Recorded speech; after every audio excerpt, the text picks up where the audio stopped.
자, 이번에 볼 글은요, 이제 사회 분야 글 읽기에서 두 번째 글이에요. 자, 이 글은 이제 우리가 편집글이라고 하는데요.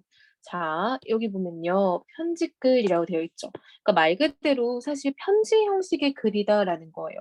근데 여기 보면은 기고문이라고 나와 있죠. 기고문이라는 건 뭔가를 기고한다. 즉, 뭔가 내 의견을 어딘가에 알려서 표출하는 글이라고 보면 좋을 것 같아요. 그래서 과연 이 사람이 어떤 목적을 가지고 무슨 글을 써서 이걸 표출하려고 했나라고 보면요. 여기 한번 볼게요. 자, 19세기 말 프랑스 신문에 기고된 프랑스 소설가 에밀 졸라의 글이다라고 적혀 있죠. 자, 일단 배경 19세기 말 프랑스인 거예요. 이 글에서 글쓴이는 억울하게 간첩으로 불린 군 장교 드레피스의 무죄와 진범 에스테라지에 대한 처벌을 주장하고 있죠. 프랑스 대통령의 수신자, 즉 편지를 받는 사람이에요.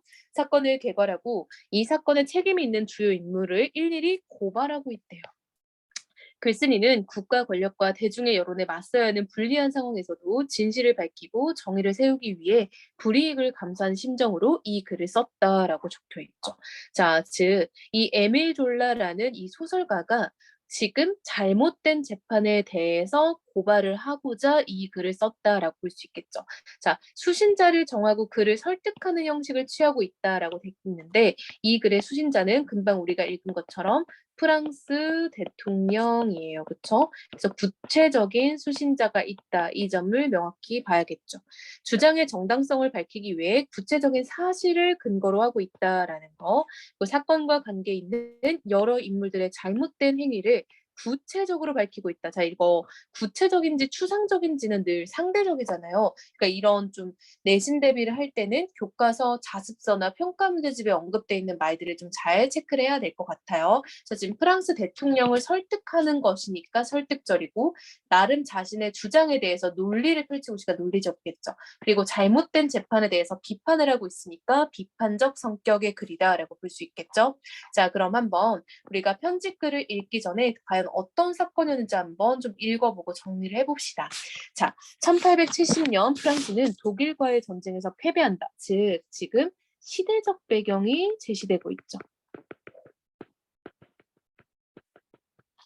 나폴레옹의 영광을 기억하는 프랑스는 충격과 분노에 빠지며 애국주의적 분위기, 한마디로 나라를 사랑하는 분위기, 즉 왜냐하면 굉장히 거의 라이벌격이었던 그 독일에게 지금 패배를 한 거잖아요. 그러다 보니까 국가에 대한 애정, 국가에 대한 어떤 뭐 이런 좀 한탄스러움 이런 것들이 이제 들끓었다라는 거죠. 그래서 지금 시대적 배경이 제시가 됐어요.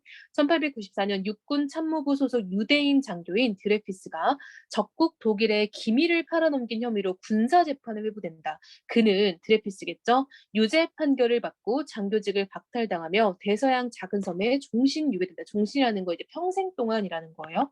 평생 동안의 유배를 당했대요. 반유대주의적 언론과 여론은 이를 환영한다. 한마디로 반유대주의적 언론이라는 거는 유대인을 배척, 반대하는 사상이겠죠. 그러니까 이 사람들은 뭐 딱히 어떤 이유가 있다기보다는 어떤 인종차별론자라고 보는 게 맞겠죠. 그들 입장에서는 유대인인 드레피스가 그렇게 사라진 게 좀 좋았겠죠. 본인들 입장에선. 자, 이어서 1896년 육군 참모부에 부임한 정보 책임자 피카르 중령은 진범이 에스테라지 소령임을 밝혀낸다. 아, 이 사람이 밝혀냈대요. 자, 이런 거 우리 팩트 체크해 놓읍시다. 자, 상관들은 이 사실을 덮기 위해 진짜 부정부패죠. 부정한 선택을 하는 거네요. 자, 이것을 위해 피카르를 튀니지로 전출보낸다라는 거 이제 보냈다는 거야. 그러니까 발령 보낸 거죠. 그러나 1897년 국회 상원 부의자 캐스트네르를 중심으로 하여 드레피스를 위한 재심, 자시 심판한다라는 거죠. 청원 운동이 일어난다. 1898년 군사법정은 에스테라지에게 무죄를 선고한대요. 에스테라지는 사실 진범이죠. 진범에게 무죄를 선고했대. 와우. 이 판결로 프랑스 국로는 분열된다. 어떻게 분열됐겠어? 한마디로 이런 무죄에 대해서 찬성하는 측면이 있었겠죠. 그런 한편 무죄에 대해서 반대하고 이제 이런 재판을 비판하는 사람들이 있었겠죠. 에밀 졸라는 이 사람은 이 편지글을 쓴 사람이자 소설가라고 되어 있어요. 판결 이틀 후 대통령에게 보내는 편지 나는 고발한다를 신문에 기고하고 해당 신문은 삽시간에 30만 부가 팔린다라는 배경을 가지고 있죠. 그러니까 이 재판을 배경으로 지금 이 글을 썼다라는 걸 알 수 있겠네요. 자, 이제 본격적으로 편집글을 한번 읽으러 가볼게요. 자, 이건 이제 에밀 졸라가 신문에 쓴 글이에요. 드디어 드레피스가 군사법정에 섰습니다. 이 사람은 억울한 사람인 거죠. 억울한 사람이자 유대인이라고 나와 있었어요. 재판은 완전 비공개로 진행되었습니다. 아, 비판을 왜 비공개로 해? 찜찜하죠, 그쵸? 적에게 국경을 열어 독일 황제를 노르트담 성당까지 안내한 반역자라 하더라도라고 돼 있죠. 그러니까 이런 일이 있었다는 게 아니야. 그런 사건이어도 이 정도는 아닐 겁니다라고 해서 뭔가 어떤 가정적 상황을 제시함으로써 지금 상황이 얼마나 답답하고 어이가 없는지에 대해서 지금 이야기를 하고 있는 거죠. 이보다 더 시시하며 재판을 하지는 않았을 것입니다. 한마디로 지금 에밀 졸라는 이렇게 좀 조용히 비공개로 재판을 하는 거에 대해서 비판을 하고 있다라는 거 알 수 있겠죠? 국민들은 대경 실색한 채 온갖 풍문, 소문이에요. 풍문이 떠도는 이 무시무시한 배신 행위에 대해서 수군거렸습니다. 한마디로 이 무시무시한 배신 행위는 누구에 대한? 그렇지. 이거는 드레피스에 대한 어떤 이제 오해인 거죠. 오해. 그쵸? 어떻게 독일에게 국가 기밀을 팔아넘기냐? 이건 이제 오해였던 거야. 물론 그들은 프랑스 국민이죠. 국가의 조치를 존중했습니다. 그들은 프랑스 국민들이겠지. 어떤 가혹한 형벌도 충분치 않다고 생각했습니다. 그들은 프랑스 국민들이죠. 죄인에 대한 본계 국적 분적 박탈식에 갈채 박수라는 거죠. 박수를 보냈고 죄인이 회환을 씹으며 오욕의 바위에 영원히 묶여 있기를 바랬습니다. 한마디로 당시의 프랑스의 여론은 굉장히 강력했다라는 거 알 수 있겠죠. 프랑스 국민 여론은 만약에 드레피스가 진짜로 그렇게 국가 기밀을 팔아넘긴 사람이라면 마땅히 끝까지 후회하면서 이렇게 치욕스럽게 살아야 된다라는 거죠. 그런데 저 비밀의 방에서 조심조심 묻어야만 했던 그 말할 수 없는 것들, 전 유럽을 화염에 휩싸이게 할 수도 있다던 그 위험한 것들은 과연 진실이었을까요? 라고 지금 질문 형식을 취하고 있지만 혼자서 대답하고 있죠. 자, 이건 우리가 스스로 묻고 답한다, 즉 자문자답이라고 할 수 있겠죠. 한마디로 지금 에밀 졸라는 강력하게 자신의 의견을 피력하기 위해 자문자답의 방식을 쓰고 있어요. 그 왕에는 오직 뒤파티 드클랑 소령의 기괴하고도 광기 어린 상상력만이 있었대요. 한마디로 에밀 졸라는 지금 이 드레피스에 대한 어떤 재판과 이런 판결의 결과가 모두 다 오해이고 가짜다라고 말을 하고 있는 거죠. 자, 이 사람이 지금 드레피스 재판을 이제 조작한 사람인 거죠. 기상천외한 삼류 소설을 실화로 만들기 위해 그는 누구겠어? 뒤파티 소령을 말하는 거겠죠.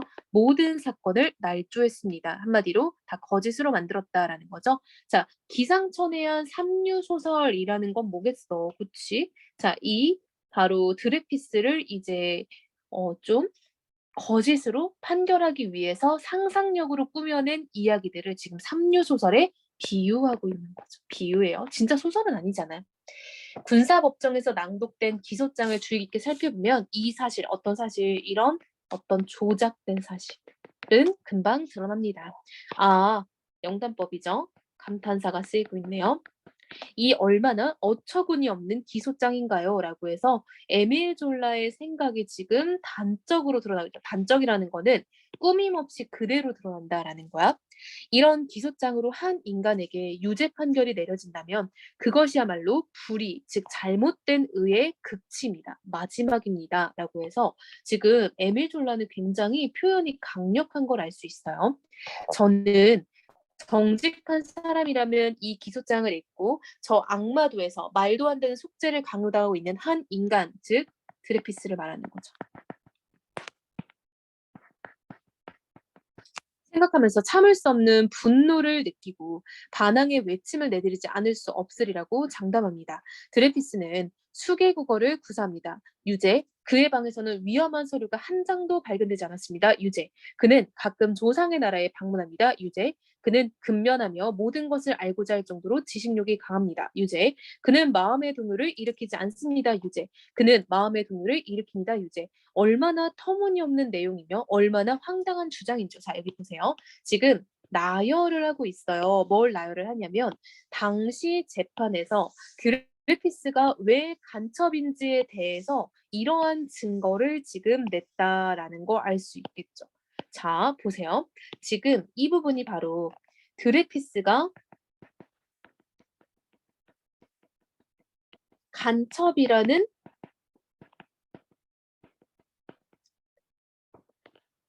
증거였다는 거죠. 재판에서.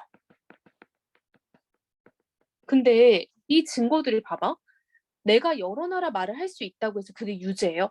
그 위험한 서류가 하나도 없다고 해서 얘가 무조건 간첩이야? 얘가 가끔 고향을 간다고 해서 그게 뭐 간첩이에요? 말이 안 되는 거잖아. 한마디로 이 재판이 얼마나 날조된 것이고 그냥 작정을 하고 이 사람 하나를 매장하려고 했다라는 거죠. 그러니까 지금 이 에밀 졸라는 얼마나 어이없는 재판이었는지를 비판하기 위해서 지금 이 재판에서 쓰였던 증거들에 대해서 나열하고 답답해하고 있는 거죠.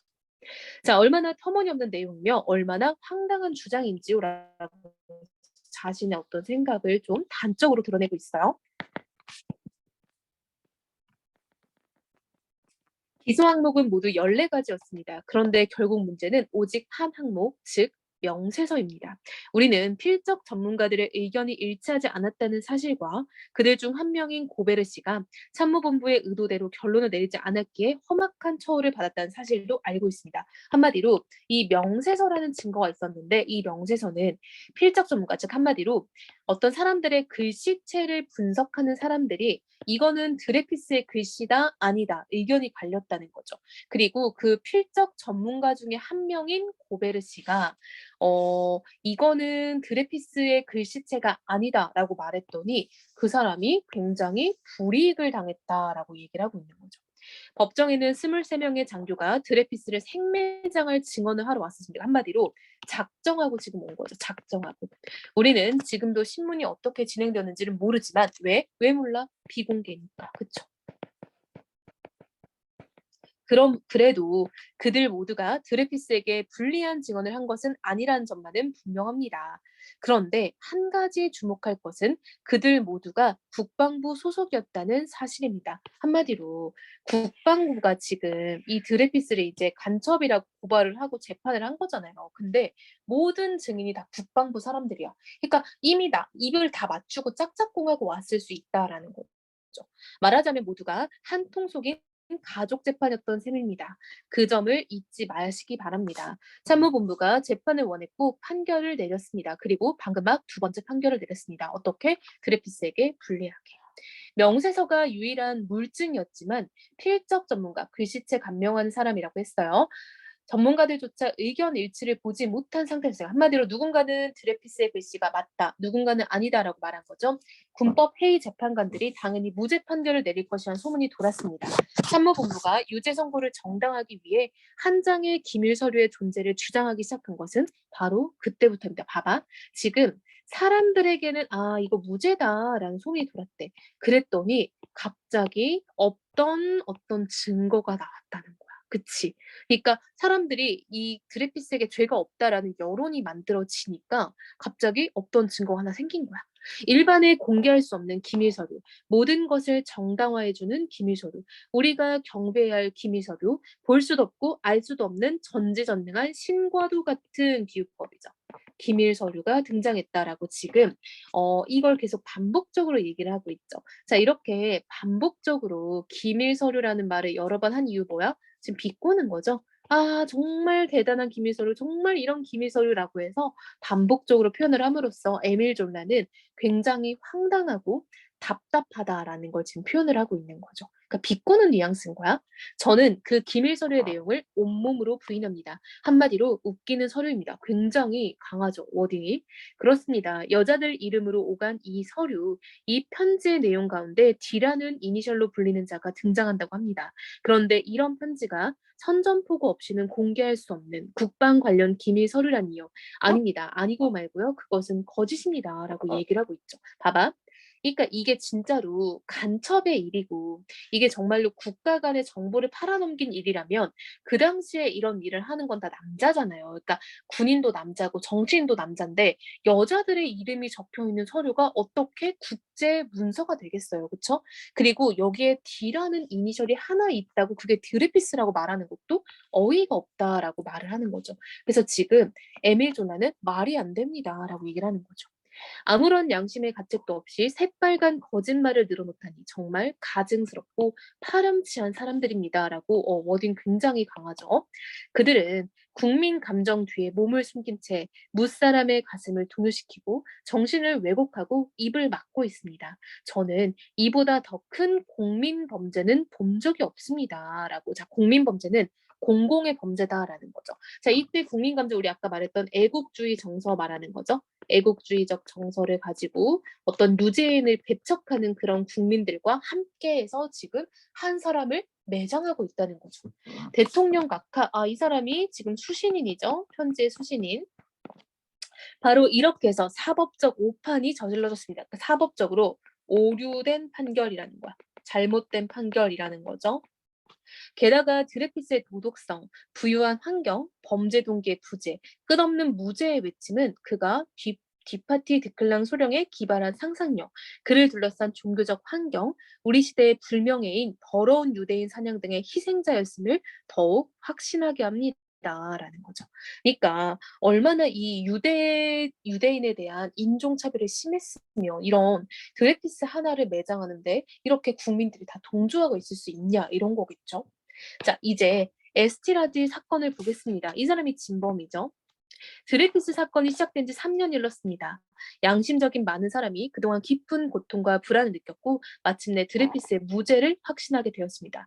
제가 여기서 세레르 캐스트네르 씨의 의심과 확신의 연대기를 작성할 필요는 없겠습니다. 이 사람은 드레피스 편인 거죠. 다시 한번 재판을 해달라라고 바라는 사람이에요. 다만 그가 누구겠어? 세레르를 말하는 거죠. 그가 이 사건을 탐구하는 동안 참모본부에서 일어난 주요 돌발 사태를 모르고 있었다는 것만은 밝혀두겠습니다. 상데르 대령이 사망한 후 피카르 중령이 정보 국장직을 물려받았습니다. 직무 수행을 하던 피카르 중령은 어느 날 외국 대사관 요원이 에스테라지 소령에게 보낸 정보 엽서 한 통을 수중에 넣게 되었습니다. 조사를 시작한 것은 그의 최소한의 의무였습니다. 그가 상관들의 의도를 넘어 독자적으로 행동하지 않았던 것만은 분명합니다. 한마디 이 사람은 합법적인 선 내에서 행동을 했다라는 거죠. 그는 누구야? 피카를 말하는 거죠.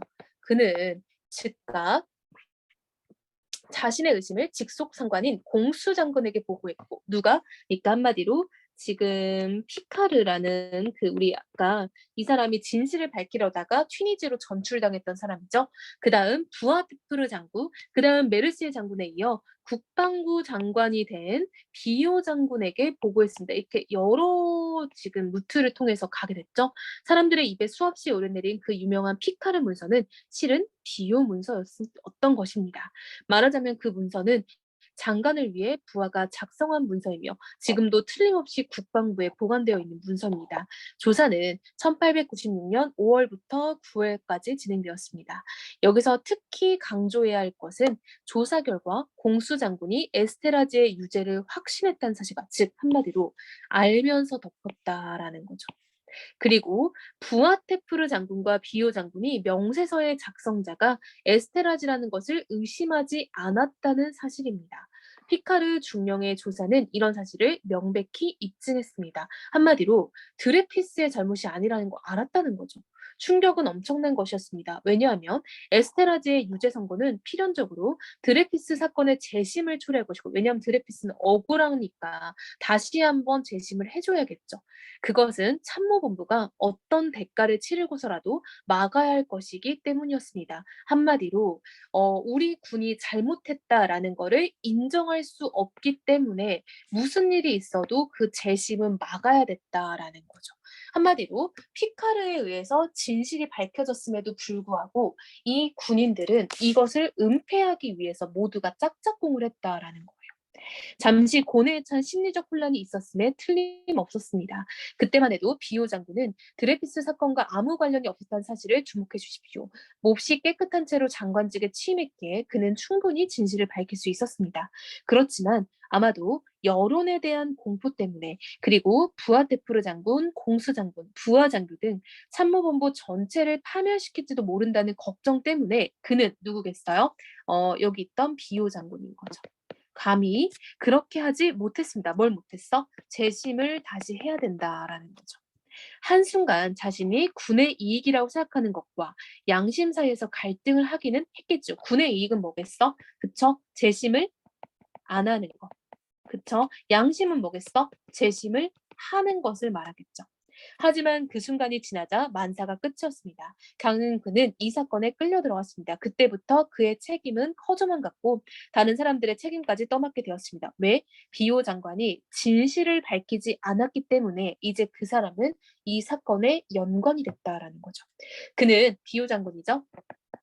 다른 사람들만큼 어쩌면 다른 사람들보다 더 유죄인데, 왜냐하면 그 자신이 정의를 구현해야 할 책임자인데도 아무것도 하지 않았기 때문입니다. 그 점을 이해하시겠습니까? 비오 장군, 부하테프르 장군, 공수 장군이 드레피스가 무죄라는 사실을 안 지 1년이 지났건만 그들은 여전히 그 무시무시한 진실, 어떤 진실, 그쵸? 이 드레피스가 무죄라는 그 진실을 말하는 거죠. 자, 이것을 숨기는데 급급합니다라고 얘기를 하고 있죠. 한마디로 지금 보면요. 이 피카르 중령이 모든 것을 알아냈어요. 그쵸? 그럼에도 불구하고 윗대가리 되었던 이 사람들이 모두 다 모른 채를 했다는 거죠. 그리고 비오 장군은 사실상 재심을 할 수 있었지만 뭐 때문에, 자, 두 가지 나왔어요. 자, 비오 장군은 여론에 대한 공포, 그리고 이 자기의 결정으로 인해서 이 모든 군이 지금 다 무너질지도 모른다라고 생각해서 결국은 재심을 안 했다라는 거죠. 자, 중략된 부분의 줄거리가 있고요. 자, 글쓴이는 드레피스가 진범이 아니라 에스테라즈가 진범임을 알게 된 피카르 중령이 진실을 밝혀야 한다고 상관에게 건의했지만 오히려 튀니지로 전출된 일을 언급하면서 군 당군이 진실을 은폐하였음을 지적을 하고 있죠. 그리고 이 사건과 관련 있는 인물들과 군 당군, 군사법정을 고발을 하고 있어요. 자, 이어서 볼게요. 위에 고발을 함으로써 저는 이 소설가 말하는 거죠. 에밀 졸라를 말해요. 1881년 7월 29일 제정된 언론법 30조 및 31조에 따라 명예훼손 행위로 기소될 수 있음을 잘 알고 있습니다. 즉 한마디로 자신의 불이익에도 불구하고 자신에게 생긴 불이익을 알고도, 그치?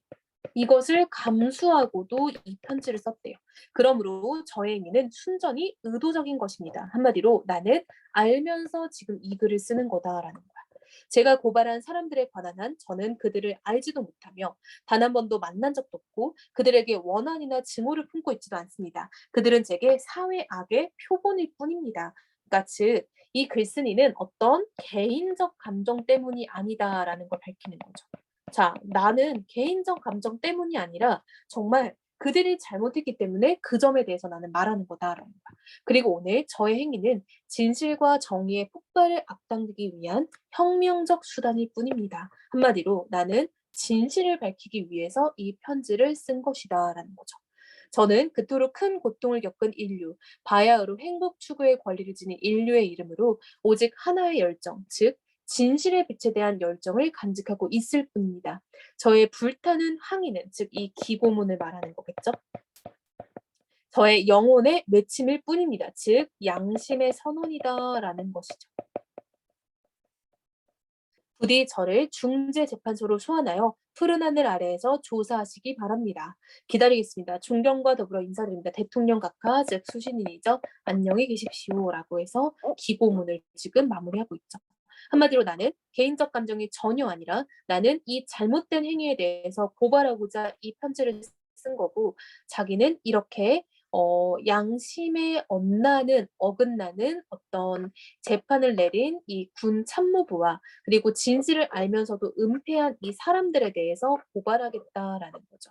그래서 일단은 내용 파악을 좀 잘 해야 될 것 같고요. 지금 이 글에 쓰여 있는 다양한 전개 방식 같은 것들을 좀 잘 주목해서 봐야 될 것 같아요. 일단 편지 글이기 때문에 흔히 나오는 그런 글의 형식이 아니잖아요. 그래서 그런 부분에 대해서 좀 우리가 좀 유심히 정리를 해야 될 것 같다라고 보면 될 것 같아요. 자, 글을 다시 한번 읽어보고 뒤에 학습 활동을 한번 채워봅시다.